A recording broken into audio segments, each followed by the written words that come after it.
مسیح خداوند میں آپ کی سلامتی ہو. میں تانیہ کنول پروگرام مسیح نقطہ نظر لے کر ایک بار پھر آپ کی خدمت میں حاضر ہوں. آج ہم بات کریں گے مسیحی زندگی کے درجے سے متعلق. ایک بار پرانے پروگرامز میں سے ایک پروگرام میں بشپ صاحب بات کر رہے تھے رومیوز کا 13 باب اور اس کی 11ویں آیت میں آپ کے سامنے حوالہ پڑھوں گی. اور وقت کو پہچان کر ایسا ہی کرو، اس لیے کہ اب وہ گھڑی آ پہنچی کہ تم نیند سے جاگو، کیونکہ جس وقت ہم ایمان لائے تھے اس وقت کی نسبت اب ہماری نجات نزدیک ہے. بشپ صاحب ویلکم ٹو دا پروگرام. بہت شکریہ. بشپ صاحب آپ نے ایک پروگرام میں یہ حوالہ دیا تھا ہماری نجات نزدیک ہے. ایمان جب لائے تھے تو اس وقت کیا درجہ تھا اور نجات اب نزدیک ہے، تو کیا مسیحوں کی جو نجات ہے اس کے درجے ہیں؟ تو پلیز ذرا آپ اس پہ روشنی ڈالیے. آپ سب کو سلام. خداوند آپ سب کو برکت دے اور شکریہ یاد دلانے کے لیے. دیکھیں، مسیحی زندگی کے بارے میں بہت دفعہ میں یہ کہہ چکا ہوں کہ مسیحی زندگی ایک روحانی سفر ہے. جی، مسیحی زندگی ایک روحانی سفر ہے. جب کوئی سفر کرتا ہے، چاہے جہاز سے کرے، چاہے ٹرین سے کرے، چاہے بس سے کرے، چاہے پیدل کرے، اس میں مختلف مقام اور مختلف پڑاؤ کے آنے کا امکان ہوتا ہے. اور یہ بھی ہو سکتا ہے کہ آپ کی گاڑی خراب ہو جائے، یہ بھی ہو سکتا ہے کہ آپ کا ارادہ بدل جائے، یہ بھی ہو سکتا ہے کہ آپ کو اچانک گھر سے فون آئے اور آپ کو واپس جانا پڑے. اس روحانی سفر کو سمجھنے کی ضرورت ہے کہ یہ سفر بڑھتے رہنے کا نام ہے. یہ پہلی بات ہے جو ہمیں مسیح زندگی کے بارے میں، ایماندار کی زندگی کے بارے میں سمجھنے کی اور یاد رکھنے کی ضرورت ہے کہ یہ ایک مسیحی سفر ہے، روحانی سفر ہے، جس میں بڑھتے جانے کی ہمیں ہدایت کی گئی ہے کہ ہم بڑھتے جائیں. اور اس میں 3 باتیں ہیں جو میں بنیادی طور پہ کہوں گا. اس کے مقصد، جو روحانی سفر کے مقصد ہے، کہ مسیح کے پورے قد کے اندازے تک پہنچنا. مسیح کے پورے قد کے اندازے تک پہنچنا، یہ ہر ایماندار کو اپنا ٹارگٹ بنا کے رکھنا چاہیے کہ میں نے بڑھتے جانا ہے، اس روحانی سفر میں بڑھتے جانا ہے جب تک کہ میں مسیح کے پورے قد کے اندازے تک نہ پہنچوں. اور پھر میں نے آپ کے سامنے پڑھا تھا کہ جس نے وہ نیک کام ہماری زندگی میں شروع کیا ہے اس کو خداوند یسوع مسیح کے آنے کے دن تک پورا کر دے گا. یعنی ہماری زندگی میں جتنے کام اس نے ہمارے سپرد کیے ہیں، جتنا سیکھنے کا سلیبس اس نے ہمارے سپرد کیا ہے، جو نجات کا کام اس نے ہماری زندگی میں شروع کیا ہے، اس کو خداوند یسوع مسیح کے دن تک پورا کر دے گا. دوسری بات کہ یہ فلپیوں کے خط اس کے 3 باب کی 11ویں آیت میں مقدس پولس رسول، جو ہم سے مکاشفوں میں بہت زیادہ آگے تھے، وہ یہ فرماتے کہ میں اس تگ و دو میں ہوں، کوشش میں ہوں، زور لگاتا رہتا ہوں، اب میں جستجو کرتا رہتا ہوں، دعا کرتا رہتا ہوں، خداوند کی طرف میں اپنا دل اور دھیان لگا کے رکھتا ہوں تاکہ میں کسی طرح سے مردوں میں سے جی اٹھنے کے درجے کو پہنچوں. ہر ایماندار کے لیے اس روحانی سفر میں یہ یاد رکھنے کی ضرورت ہے کہ میں نے کسی طرح سے کوشش کر کے، جیسے کہ لکھا ہوا ہے خدا کی بادشاہت میں زور مار کے داخل ہونا پڑتا ہے. ہمیں جسم سے کشتی کرنی پڑتی ہے، ہمیں ابلیس سے کشتی کرنی پڑتی ہے، ہمیں اپنے شخصی لالچ سے کشتی کرنی پڑتی ہے، اپنے نفس سے کشتی کرنی پڑتی ہے، اپنی غلط خواہشوں سے کشتی کرنی پڑتی ہے، اور سب سے بڑھ کر کہ ہماری جو حماقت ہے، حماقت کے مقابلے میں الہی حکمت کو اگر ہم زیادہ اہمیت دیں اور جانیں کہ الہی حکمت کے بغیر ہم دنیا، ابلیس، شیطان اور جسمانی خواہشوں سے واقف نہیں ہو سکتے. تو جو حماقت ہے اس کو میں بڑا اہم سمجھتا ہوں کہ اگر آپ اہم کی جنت میں رہتے ہیں اور آپ سمجھتے ہیں کہ سب کچھ ٹھیک ہو گیا، میں نے توبہ کر لیا، میں ایمان لے آیا ہوں اور اب سب ٹھیک ہو گیا، تو سب ٹھیک نہیں ہوا. مردوں میں سے جی اٹھنے کے درجے تک ہم نے پہنچنا ہے۔ تیسری بات افسیوں کے خط اس کے پہلے باب کی تیسری آیت میں، جب ہم خداوند یسوع مسیح کے بدن میں شامل ہوتے ہیں تو جب خداوند یسوع مسیح مردوں میں سے جی اٹھا، تو آج جب میں اس کے بدن میں موجود ہوں یا کوئی ایماندار خداوند یسوع مسیح کے بدن میں موجود ہے، تو جہاں خداوند یسوع مسیح ہے وہاں میں بھی ہوں۔ بالکل۔ خداوند یسوع مسیح عالمگیر ہے، میں بھی عالمگیر ہوں۔ خداوند یسوع مسیح خدا باپ کے دانے ہاتھ بیٹھا ہوا ہے، میں بھی بیٹھا ہوں۔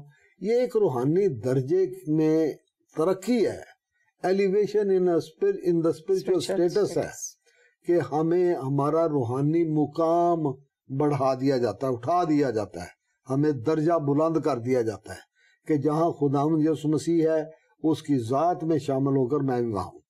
پطرس کے خط میں یہ لکھا ہے کہ ہم ذات الہی میں شریک ہیں۔ خداوند یسوع مسیح وہ خدا تھا، وہ خدا ہے جو مجسم ہوا۔ کس لیے؟ بچانے کے لیے، نجات دینے کے لیے۔ وہ اپنے لوگوں کو ان کے گناہوں سے نجات دے گا۔ یہ پیغام تھا ان کے پیدا ہونے سے پہلے جو فرشتے نے مقدس یوسف کو دیا تھا، جو ان کے دنیاوی باپ تھے، کہ تو اس کا نام یسوع رکھنا کیونکہ وہ اپنے لوگوں کو ان کے گناہوں سے نجات دینے کا مطلب ہے گناہوں سے آزاد کر دینا۔ حکموں کی دستاویز کو، یعنی جب آپ عدالت میں جاتے ہیں تو آپ پر کچھ جرم عائد کیے جاتے ہیں، ان کا ذکر کیا جاتا ہے کہ اس نے یہ کام کیا تھا، زیر دفعہ فلانی فلانی یہ کام کیے تھے، تو وہ وہاں پہ آپ کا ٹرائل ہوتا ہے، آپ کی عدالت ہوتی ہے۔ آپ نے اپنے آپ کو بتانا ہے کہ آپ نے یہ کام نہیں کیا، اور جو آپ کے خلاف فریق ہے وہ آپ کے بارے میں ثبوت پیش کرے گا کہ واقعی اس نے یہ کیا ہے۔ تو بھائیوں پر الزام لگانے والا جو ابلیس ہے وہ ہمارے ذہن کو خراب کرتا رہتا ہے، ہماری چھوٹی بڑی کوتاہیوں کو وہ ظاہر کرتا رہتا ہے، کلیسیا میں بھی، خداوند یسوع مسیح کے سامنے بھی۔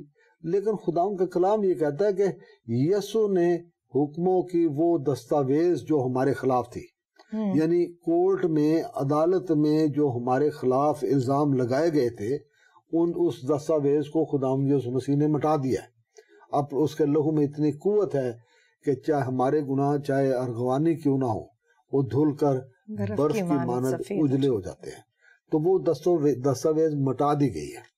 یہ تو ہے ایک کام، بنیادی کام جو ایماندار کی زندگی میں ہوتا ہے۔ اب آپ سفر میں کو جاری رکھتے ہیں یا واپس مڑ جاتے ہیں، تھک ہار کے بیچ میں گر جاتے ہیں، آزمائش میں پڑ جاتے ہیں، کیا کرتے ہیں کیا نہیں کرتے، یہ اس روحانی سفر کے اختتام تک آپ کو خبردار رہنے کی ضرورت ہے۔ خدا ان کا کلام یہ صفائی کے ساتھ کہتا ہے، فریب نہ کھاؤ، خدا ٹھٹھوں میں اڑایا نہیں جاتا، آدمی جو کچھ بوتا ہے وہی کاٹے گا۔ اب وقت ہے کہ ہم نیند سے جاگیں، کیونکہ جس وقت ہم ایمان لائے تھے اس وقت کی نسبت آج ہماری نجات زیادہ نزدیک آ گئی ہے۔ اس کا مطلب ہے کہ ہم نے اپنی روحانی زندگی کا بہت سارا سفر طے کر لیا ہے اور اس کو پازیٹیو طریقے سے طے کر لیا ہے۔ اب ہم اپنی منزل کے بہت نزدیک ہیں۔ اب ہم خداوند کے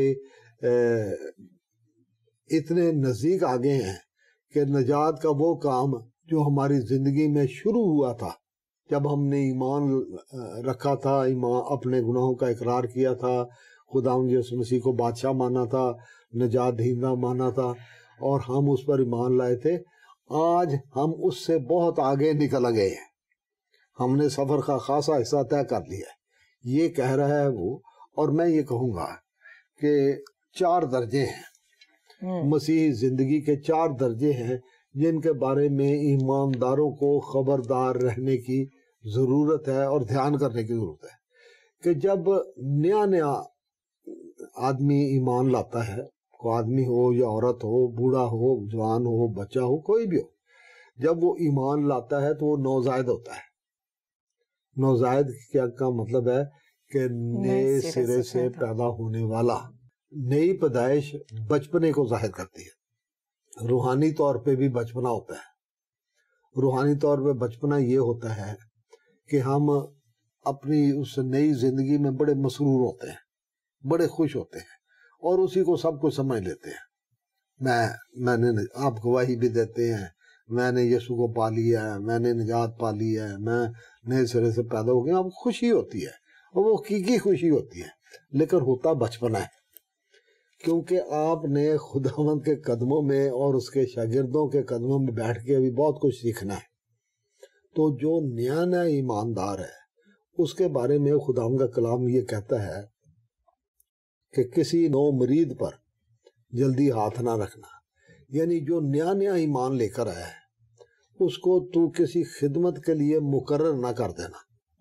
اب بہت ساری یہاں پہ مشنیں ہیں وہ ایسے کرتی ہیں کہ وہ شاگرد بناتی ہیں, بہت سارے لوگ ہیں وہ شاگرد بناتے ہیں اور ایک دن وہ ان کو حوالہ پڑھاتے ہیں, دوسرے دن ان میں جماعت کے لیے دعا کرواتے ہیں, اس کے بغل میں بائبل ہوتی ہے, چوتھے پانچویں ساتویں دن 10ویں دن وہ خود استاد بنا ہوتا ہے.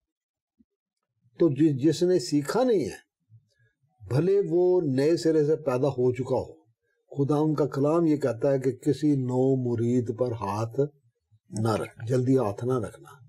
تو مطلب یہ ہے کہ جو نئے سرے سے پیدا ہو گیا اس کو اب تربیت کی ضرورت ہے, اس کو سیکھنے کی ضرورت ہے, اس کو مقدسوں کی رفاقت کی ضرورت ہے, اس کو بزرگوں کے قدموں میں بیٹھ کر, خداوند کے قدموں میں بیٹھ کر دعا کے مذہب پر خداوند سے سیکھنے کی ضرورت ہے. اسے خدا کے کلام کو بار بار پڑھنا چاہیے اور خداوند سے پوچھنا چاہیے خداوند تو مجھے کیا سکھا رہا ہے. اگر آپ نوزائیدہ ہیں, نئے سرے سے پیدا ہوئے ہیں, ابھی بچپنا ہے, تو آپ کو خدمت کے لیے مقرر نہیں کرنا چاہیے. ہاں میز کرسیاں لگانے کے لیے تو استعمال کیا جا سکتا ہے کیونکہ ہم خود کرتے رہے ہیں, میں خود کرتا ہوں. میں پاسبانی خدمت میں اکثر جب چرچ میرا بیمار ہو جاتا تھا بینچوں کی صفائی کرتے تھے, خود جھاڑو دے لیتے تھے. خدا کے گھر کی خدمت ہے, میرے باپ کا گھر ہے, کوئی شرم والی بات نہیں ہے. بالکل.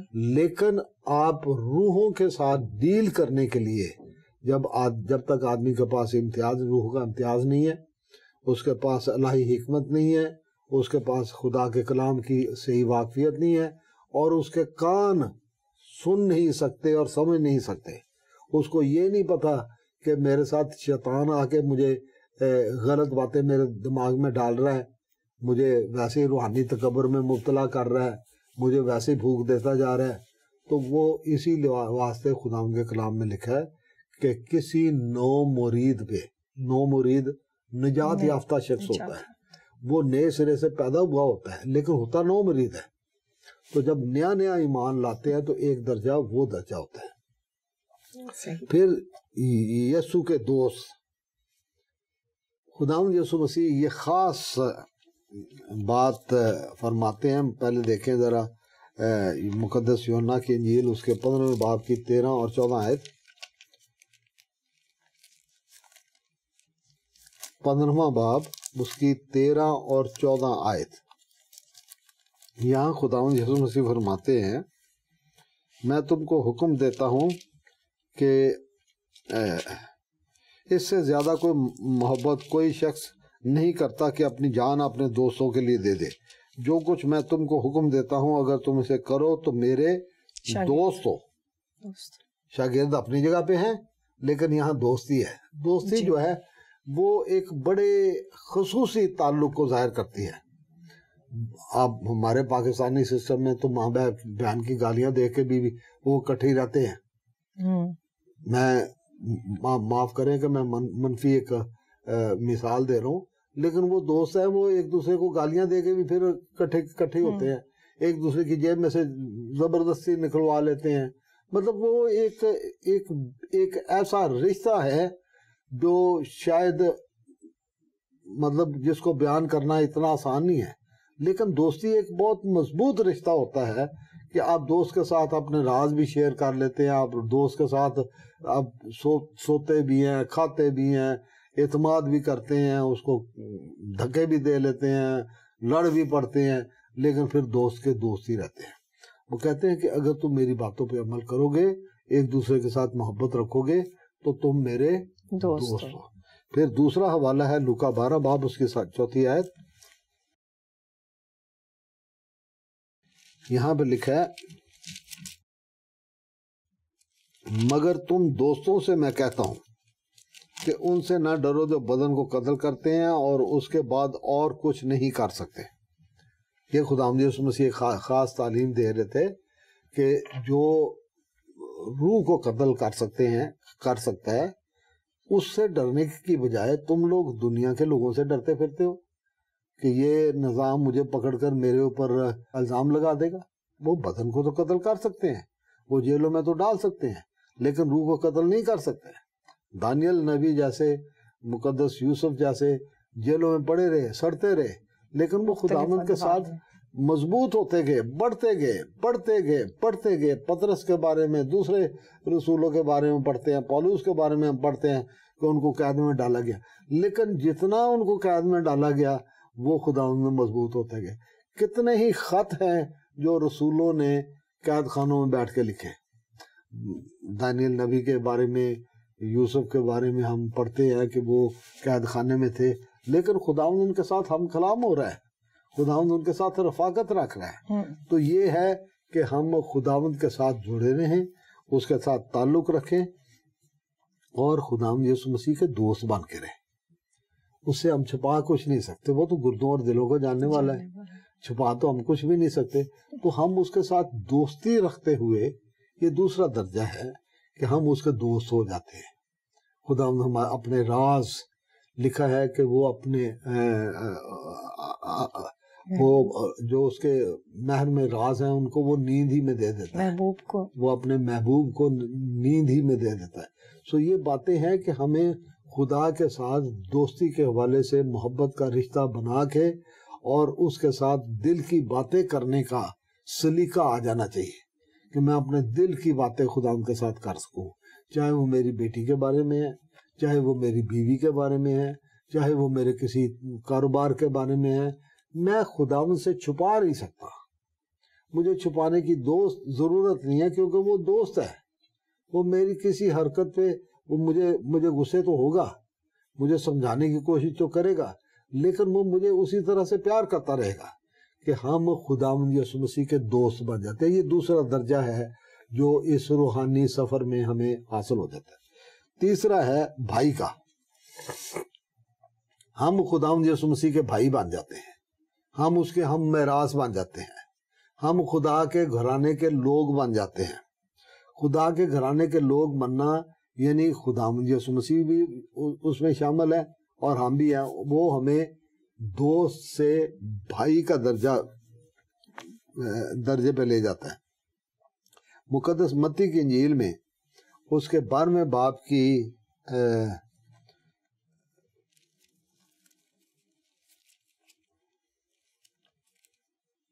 یہ ہے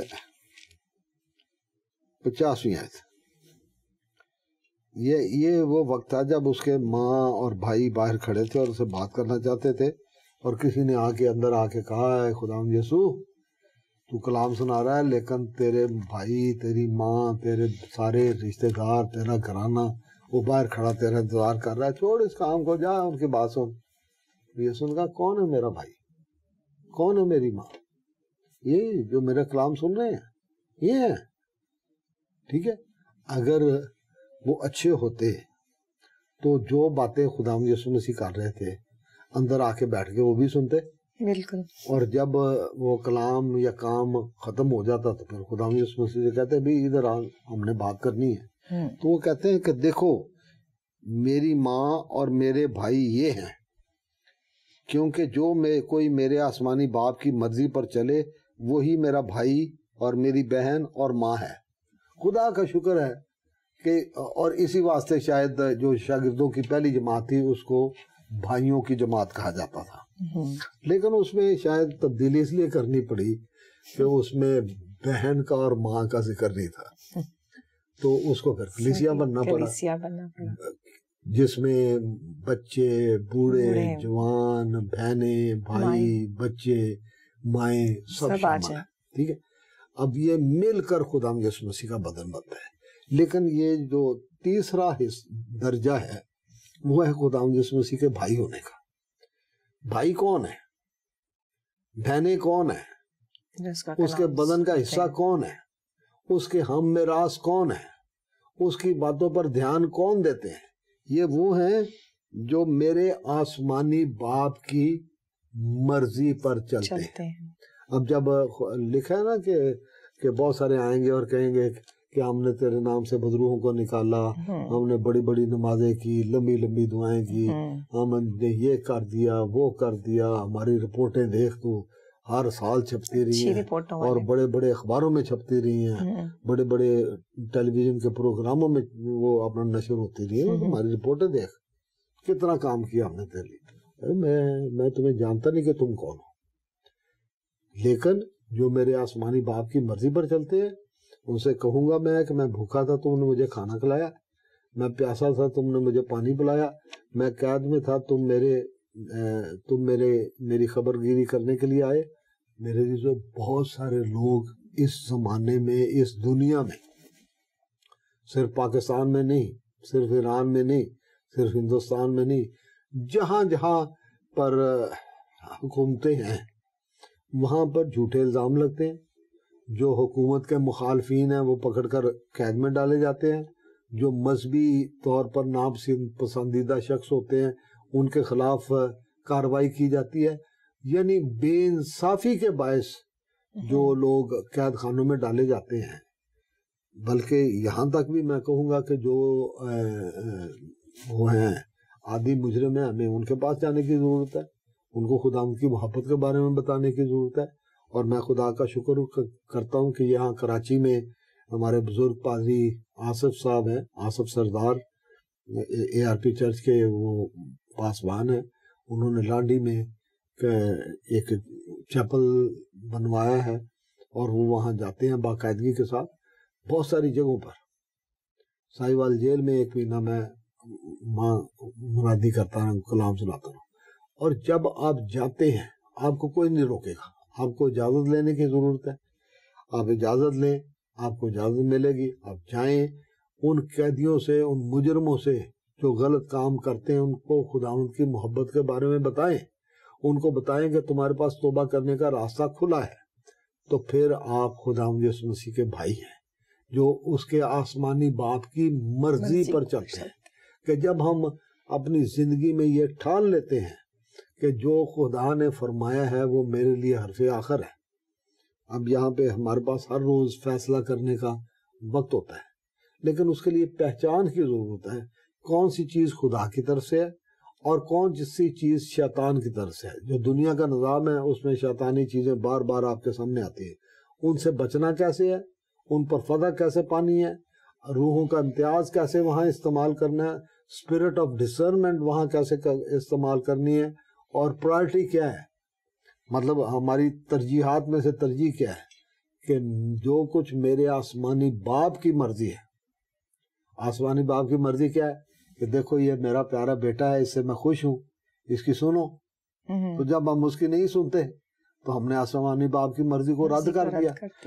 تو یہ جو ہے خداوند یسوع مسیح کے بھائی ہونا, اس کے گھرانے کے لوگ ہونا, اس کے گھرانے میں شامل ہونا, خدا کے گھرانے میں شامل ہونا, چوتھا درجہ, یہ چوتھا درجہ ہے جس کے لیے ہمیں جستجو کرتے رہنے چاہیے کہ میرے چال چلن سے, میرے کردار سے, میرے طور طریقوں سے, میری فرمانبرداری سے یہ ثابت ہو کہ میں خدا کے گھرانے کا فرد ہوں اور خداوند یسوع مسیح کا بھائی ہوں, اس کی بہن ہوں, اس کی ماں ہوں.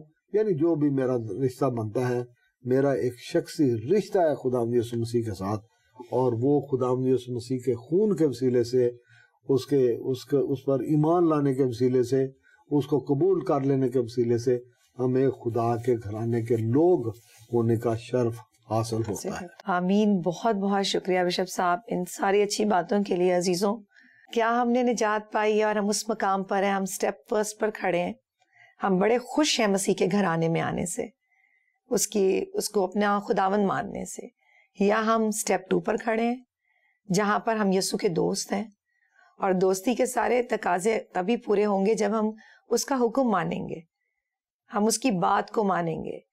یا ہم سٹیپ 3 پر ہیں جہاں پر ہم اس کے گھرانے کے لوگ بن گئے ہیں, ہم اس کی باتوں کو سن رہے ہیں, کوئی اس کی ماں ہے, کوئی اس کی بیٹی ہے, کوئی اس کی بہن ہے, اور اجتماعی طور پر کلیسیا یعنی ہم سب اس کی بیوی ہیں. یا ہم سٹیپ نمبر 4 پر ہیں جہاں ہم زندہ نہیں بلکہ یسوع مسیح ہم میں زندہ ہے. اور سب سے خوبصورت بات وہ کہ ہم اس وقت سے اپنے آپ کو محسوس کریں جب سے خداوند یسوع مسیح نے ہر چیز کو تخلیق کیا. ہر چیز اس نے تخلیق کی اور اس کے وسیلے سے پیدا ہوئی. تو کتنی خوشی ہمارے دل میں بھری جاتی ہے کہ ہم اس وقت چلے گئے جس مقام سے دنیا کا آغاز ہوا تھا, کیونکہ یسوع اس وقت بھی تھا اور یسوع آج بھی ہے. ہم اپنے آپ کو محسوس کریں کہ ہم کس درجے میں خداوند یسوع مسیح میں بڑے ہیں. خداوند آپ کو بڑی برکت دے آج کے کلام کے وسیلہ سے.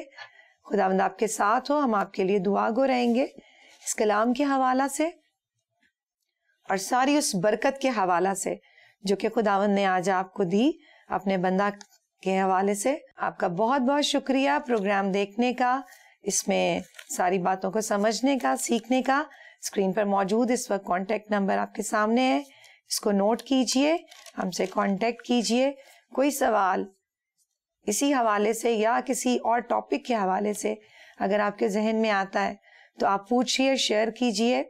پھر ملیں گے بشپ صاحب اور میں آپ سے اگلے ہفتے پروگرام مزید نقطہ نظر میں. خداوند آپ کے ساتھ ہو.